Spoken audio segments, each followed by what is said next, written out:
Kwa majina anaitwa Elias Mawago Kayandabila, ni mkurugenzi wa Manispaa ya Tabora.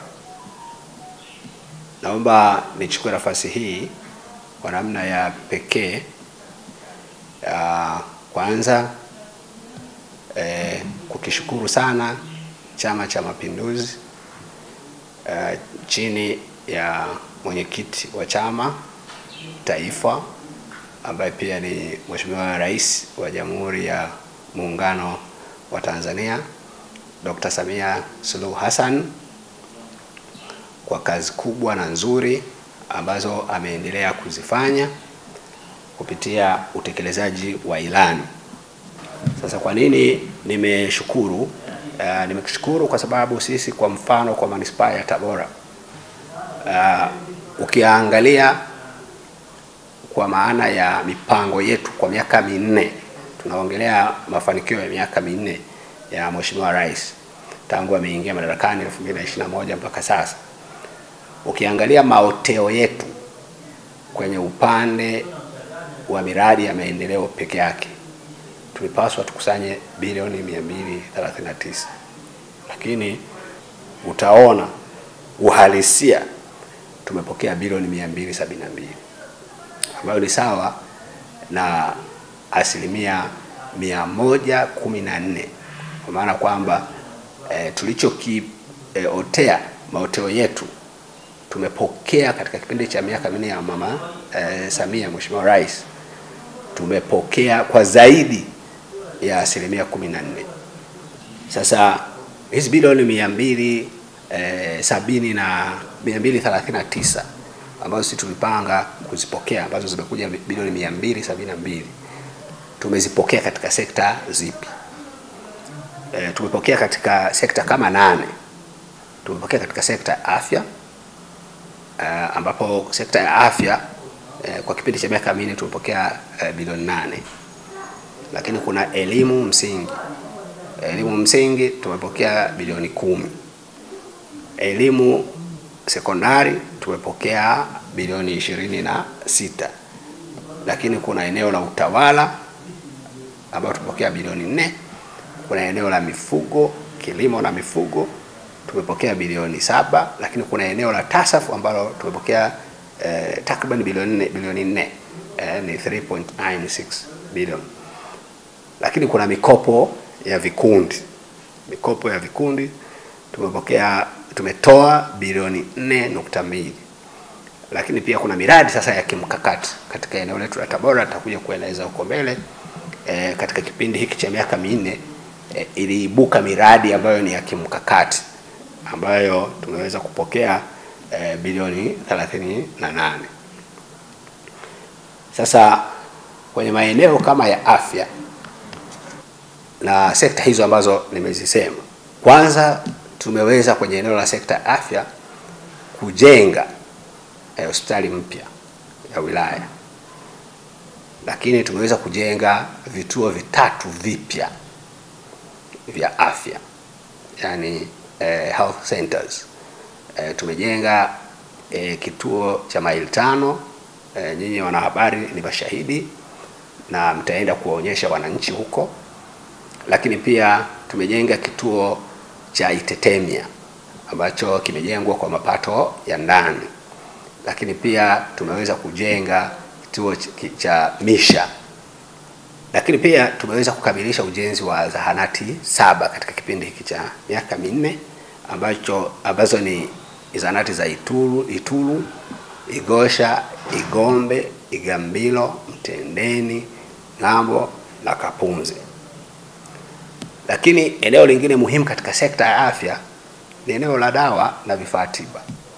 Katika kipindi hiki cha miaka minne, vifaa tiba na dawa tumeweza kupokea takriban 1.8 bilioni.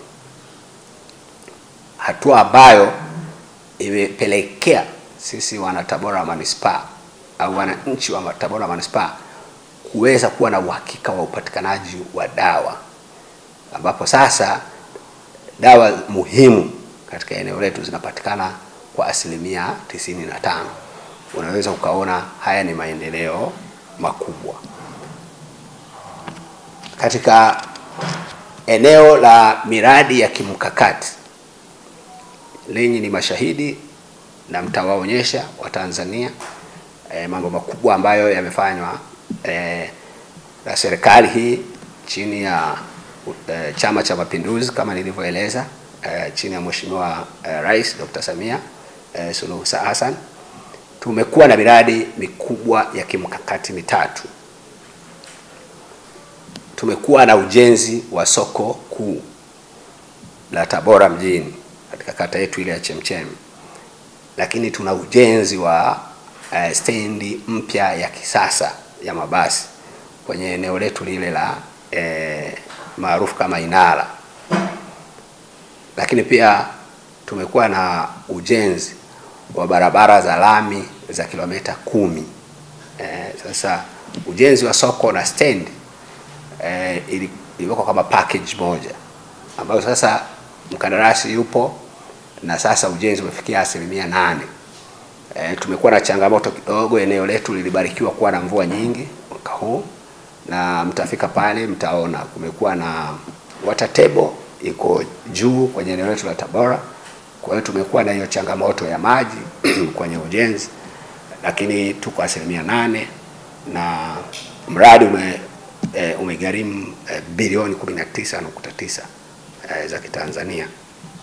Lakini pia ujenzi wa barabara tuko 71%. Na pia na nyinyi mtakuwa ni mashahidi mtakwenda hapo kuwaonyesha wananchi. Ni mradi ambao umegharimu bilioni 16.6. Eneo hili la elimu, kwa maana ya elimu msingi na elimu sekondari, ni maeneo pia ambayo tumeendelea kuona mafanikio makubwa ambayo yamepatikana chini ya serikali hii na maelekezo ya chama kama ambavyo nimeeleza, Chama cha Mapinduzi, ambapo upande wa elimu msingi peke yake jumla ya madarasa 156 na matundu ya vyoo 113 yameweza kujengwa katika maeneo mbalimbali. Lakini pia tumeweza kupata ujenzi wa shule mpya za msingi 3. Shule ya Mabatini, shule ya Kidatu A na shule ya Mbugani. Hizi ni shule ambazo hazikuwepo, na kwa kweli msingi wake ulikuwa ni kupunguza msongamano wa watoto kwenye mashule. Awamu hii pia imekuwa hodari sana kwenye kutoa elimu bila malipo. Kwa hivyo pia katika zile bilioni 10 nilizosema, bilioni 3.6 peke yake kwenye eneo la shule za msingi limekwenda kwa ajili ya elimu bila malipo. Unaweza kuona ni kiasi kikubwa sana cha fedha katika muda huu mfupi ambacho kimeweza kupelekwa kwenye eneo hilo. Lakini pia tumeweza kutengeneza madawati 3420 katika manispaa yetu kwa eneo la shule ya msingi. Vivyo hivyo kwenye eneo elimu sekondari, madarasa 173 ya mapya yameweza kujengwa katika kipindi cha miaka 4, ni pamoja na matundu ya vyoo 66. Lakini pia mtakubaliana na mimi, Tabora hapa ni miongoni mwa mikoa ambayo ina shule kongwe. Shule kama za Tabora wasichana, Tabora wavulana, ambayo Tabora wavulana wote tunafahamu ni shule muhimu katika historia ya nchi yetu. Hapa ndipo ambapo pia hayati baba wa taifa Mwalimu Julius Kambarage Nyerere alipata elimu yake ya sekondari. Kwa hivyo tuna shule kama Kazima pia na Mirambo, ni shule ambazo ni za siku nyingi, tunaziita shule kongwe. Hizi nazo katika kipindi hiki zilipokea takriban bilioni 1.367 katika zile bilioni 26 nilizosema za sekondari, kama sehemu ya kuboresha miundombinu na kuzirudisha shule hizi katika hali ambayo ni ya kisasa. Lakini pia tumekuwa na ujenzi wa mabweni 9. Tulikuwa na ujenzi wa mabweni 9 katika shule za sekondari Mirambo, Kazima na Tabora wasichana. Kwa hivyo kuna shule kama ilivyo kwa shule za msingi, pia eneo la hili la sekondari tumejenga shule mpya 5 za sekondari. Shule za Kakola, Uledi, Malolo, Mtalikwa na shule ya Ifucha sekondari. Hizi ni shule ambazo wanahabari hazikuwepo kabisa. Lakini vile vile kama ilivyo kwenye eneo la elimu msingi, watoto siku hizi wanafaidi au wazazi wanafaidi elimu bure mpaka sekondari. Kwa hivyo katika kile kiasi nilichosema cha bilioni 26 ambazo zilikwenda kwenye eneo la elimu sekondari peke yake, bilioni 10 zimeweza kwenda kwenye eneo la elimu bila malipo. Kwa hivyo watoto wetu wanaendelea kuenjoy, na ndio maana wanahabari mtaona kwenye eneo hili la shule za sekondari na shule za msingi, tangu ambapo serikali iliamua kwamba watoto wapate elimu bure na maamuzi yaliyofanywa kurudisha watoto waliokuwa wameacha shule kwa sababu mbalimbali, unaweza ukaona tumekuwa na ongezeko kubwa sana la wanafunzi kwenye shule zetu. Hatua ambayo watu wengine wameitafsiri vibaya, lakini mimi nataka kuhakikishia ni kwamba tumefika hapo kuwa na ongezeko la watoto ni kwa sababu kumbe watoto wengi sana walikuwa wameacha shule kwa sababu mbalimbali, ikiwemo ada na mambo hayo mengine. Kwa hiyo nichukue nafasi hii mimi pia binafsi naendelea kwa kweli kumpongeza sana Mheshimiwa Rais na hasa Chama cha Mapinduzi kwa maamuzi ambayo yalikuwa ni sahihi sana ya kuweza kuamua kwamba watoto wa Kitanzania waweze kusoma bure. Sisi ambao tunasimamia tumepata bahati kwa niaba ya Watanzania wengine kusimamia maeneo haya. Tunaona ongezeko la watoto mashuleni ambao walikuwa wamekwisha potea. Kwa hiyo ni jambo jema sana.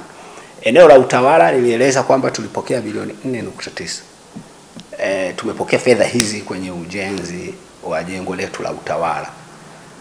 Nadhani utaona ofisi yetu ya Manispaa ya Tabora ni ofisi kongwe, lakini unaona majengo ambayo tupo mpaka sasa ni majengo yale unaweza ukasema ya kihistoria, maarufu kama majengo ya Mjerumani. Eneo letu la Tabora ni eneo ambalo limekaliwa sana na Wajerumani. Kwa hivyo tumepokea fedha na tuko kwenye hatua za umaliziaji wa jengo letu la utawala. Kwa hivyo karibia takriban bilioni 3.7 zimetumika kwenye ujenzi wa jengo letu la utawala, lakini pia kuna fedha zaidi ya milioni 400 ambazo zimetumika kwa ajili ya ofisi za kata na vijiji. Tunajaribu kuboresha mazingira ya ufanyaji kazi kwa ofisi zetu za kata na ofisi za vijiji. Kuna eneo muhimu sana la kuondoa kama sio kupunguza, kama sio kuondoa kabisa umaskini kwa kupitia mradi wetu ule wa TASAF. Kwa hivyo katika kipindi hiki cha miaka hii 4 tumeweza kupokea takriban bilioni 3.9 6 ambayo ni kama bilioni 4 kwa ajili ya kaya maskini, ambapo kaya 1443 zimefanikiwa kukuza kipato katika ngazi ya kaya. Lakini eneo lingine ambalo ni muhimu sana nikalieleza ni eneo hili la 10% ya vikundi vya kina mama, kwa maana wanawake, vijana na watu wenye ulemavu. Kama ambavyo mnafahamu ni eneo lililoboreshwa na sasa ni jambo la kisheria. Kwa hivyo katika eneo hili tumeweza kupeleka bilioni 4.2 kama sehemu ya 10% ya mapato yale ya halmashauri chini ya uangalizi wa serikali pamoja na Chama cha Mapinduzi, kama ambavyo nimeeleza huko awali, ambapo vikundi 479 katika kipindi hiki cha miaka 4 vimeweza kunufaika, na katika vikundi hivyo 479 vikundi 257 ni vikundi vya wanawake, lakini vikundi 90 ni vikundi vya vijana na vikundi 96 ni vikundi vya watu wenzetu wenye ulemavu. Kwa hivyo unaweza ukaona inafanya jumla ya mikopo ile kwa 10% zile kwa bilioni 4.2. Lakini eneo lingine ambalo ni muhimu ni eneo la kilimo na mifugo. Kama ambavyo nilieleza, tumepata jumla ya takriban bilioni 7. Kwa hiyo ukienda huko utaona maeneo mengi, mabwawa yamejengwa, lakini kuna mabwawa mengine yamefanyiwa ukarabati. Kwa mfano, kulikuwa na ujenzi wa bwawa la umwagiliaji la Iyombo ambalo limechukua takriban bilioni 4.3. Lakini pia tumeweza kuleta vifaranga vya samaki takriban 74,000. Lakini pia tumeweza kununua pikipiki 26 kwa ajili ya maafisa wetu wa ugani. Unaweza ukaona katika kipindi hiki, ndugu wanahabari, tumekuwa na mafanikio makubwa sana. Pamoja na mafanikio yote hayo niliyosema, utaona sisi kama manispaa kwa eneo la kiutawala tumekuwa na mafanikio makubwa, ambapo kwenye eneo la tehama sasa tumeondoka kwenye matumizi yale ya karatasi na sasa tuko kwenye matumizi ya kielektroniki. Na mambo haya yote yanatokana na sheria ambayo sasa inaruhusu serikali yetu kuweza inatambua matumizi ya kielektroniki sasa kama ni matumizi ya kisheria. Pia kwa kipekee tunashukuru na sisi Tabora manispaa hatukubaki nyuma katika uwezesho huo, hasa kwenye maeneo lile la kiutawala la bilioni 4. Sasa hivi na sisi tumeshajiunga na IGA, kwa hiyo tuna serikali mtandao. Vikao vyetu vyote sasa hivi hapa hakuna tena makaratasi, ni kwa tunatumia iPad, vishikwambi maarufu kama vishikwambi kwa Kiswahili. Na kwa kweli tumeona faida kubwa sana ya matumizi haya. Ukiacha kwamba imeondoa makaratasi, lakini pia save gharama kubwa sana ambazo kwa nyuma ilikuwa ni lazima uprint, umtafute diwani mmoja aliko umpeleke. Kwa hiyo kuna gharama kubwa sana na muda ulikuwa unapotea kwenda kuwatafuta. Lakini kwa sasa nishukuru sana baraza la madiwani chini ya mstahiki meya Ramadhani Kapela. Nakumbuka mwanzoni ilikuwa changamoto kidogo, lakini sasa kwa kweli mimi binafsi nimeshangazwa sana na kwa namna ambavyo waheshimiwa wetu madiwani wameweza kupokea vizuri na kwa weledi matumizi haya ya vishikwambi. Na nyie ni mashahidi, mkija kwenye vikao vyetu siku hizi, mkifika pale yale mavitabu yale makubwa yaliokuwa yanakaa pale mezani hayapo. Sasa mnaweza mkakumbuka pia kwamba wakati fulani hapa tulipata milipuko ya magonjwa hasa COVID, kwa maana ya uviko 19. Sasa moja ya maeneo ambayo ilikuwa ni hatarishi ilikuwa ni kushika ya madocument. Kwa hivyo matumizi haya ya tehama na hasa e-board ambayo tunaifanya kwenye mikutano yetu, kwenye vikao vyetu tunatumia mfumo wa e-board, unaweza kuona faida yake sio tu kupunguza fedha, lakini pia inaenda kutuepusha sasa na magonjwa ambayo tungeweza kuambukizana kwa maana ya kushika document moja. Kwa hivyo nitoa wito kwa halmashauri au manispaa zingine ndani ya nchi yetu ambazo pengine zilikuwa hazijaanza kutumia au wako wanafikiria kutumia, wahame, waondoke. Mfumo huu ni mzuri sana na unarahisisha mambo mengi. Sasa hivi sisi tukishaandaa document tukaihakiki kama management, tukai-own, tukasema sasa hii ndio ya vikao halali vya kisheria vya halmashauri, kuisambaza na kuifikisha kwa madiwani ni ndani ya dakika 1-2, kwa sababu the moment ukiupload, ukiclick kusend, maana immediately mtu aliyoko kwenye online akifungua amekwisha pata. Kwa hiyo kwa mara nyingine tena naomba nichukue nafasi hii kwa kweli kwa dhati kabisa kushukuru sana Chama cha Mapinduzi, lakini nimshukuru Mheshimiwa Rais ambaye pia ndio mwenyekiti wa chama hiko kwa kweli kwa maelekezo yake, lakini na kwa mafanikio haya ambayo sisi wana Tabora manispaa tumeyapata kama ambavyo nimeweza kuelezea kwa kipindi hiki cha miaka 4. Moja, nimesema tumetoa mikopo, umeona hiyo takriban bilioni 4.2.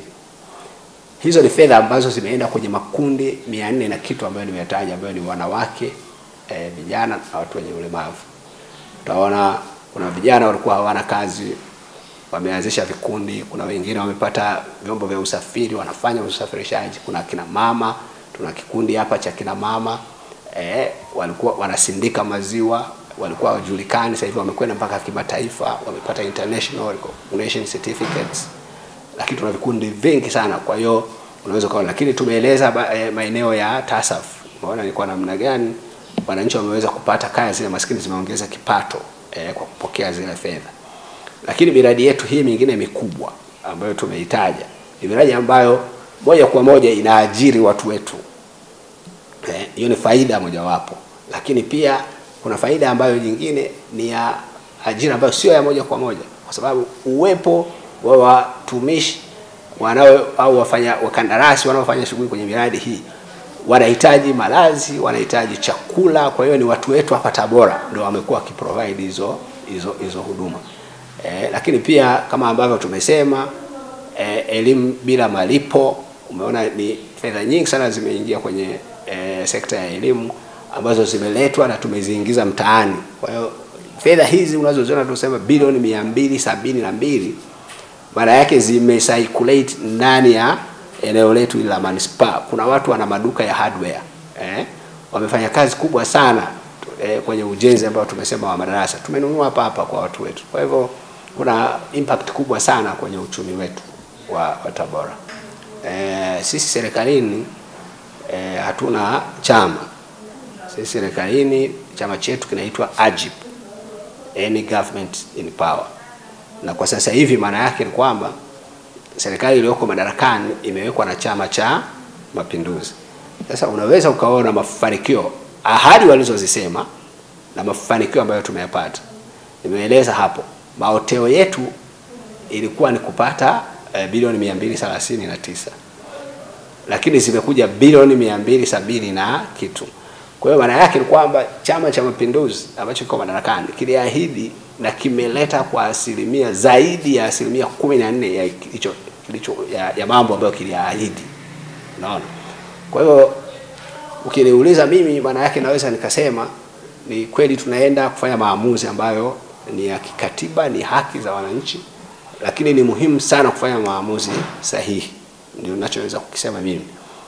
Kwa sababu sasa unaweza ukaona watu ambao sasa wanatusimamia sisi serikali wametekeleza walichokuwa wanakiahidi. Kwa hivyo niombe rai tu kwa wananchi, kusema kweli tunaenda wawe makini.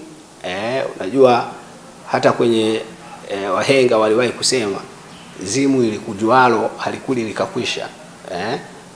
Unaweza kuona sasa hivi Chama cha Mapinduzi sisi tumekuwa kikitusimamia, tukisimamia utekelezaji wa ahadi zake, na kimekuwa kikifanya vizuri. Kwa hivyo mimi wito wangu tu ni kwamba wananchi ni muhimu sana kufanya maamuzi ambayo ni sahihi, ili tusiweze kutoka kwenye mstari na kupoteza sasa mwelekeo. Lakini nichukue rai hii kwa kazi kubwa ambayo Mheshimiwa Rais ameweza kuifanya, mama yetu Dr. Samia Suluhu Hassan. Kwa kweli mimi ningetamani sana kuona kwamba aendelee kupewa nafasi. Yako mambo mengi makubwa nyinyi mnafahamu ambayo ameyafanya. Kwa hiyo ningetamani sana niwaombe wa Tanzania wenzangu tuweze kuungana, tumpe nafasi tena miaka mingine 5 hii, na hakika ataenda kufanya mambo mengine makubwa sana.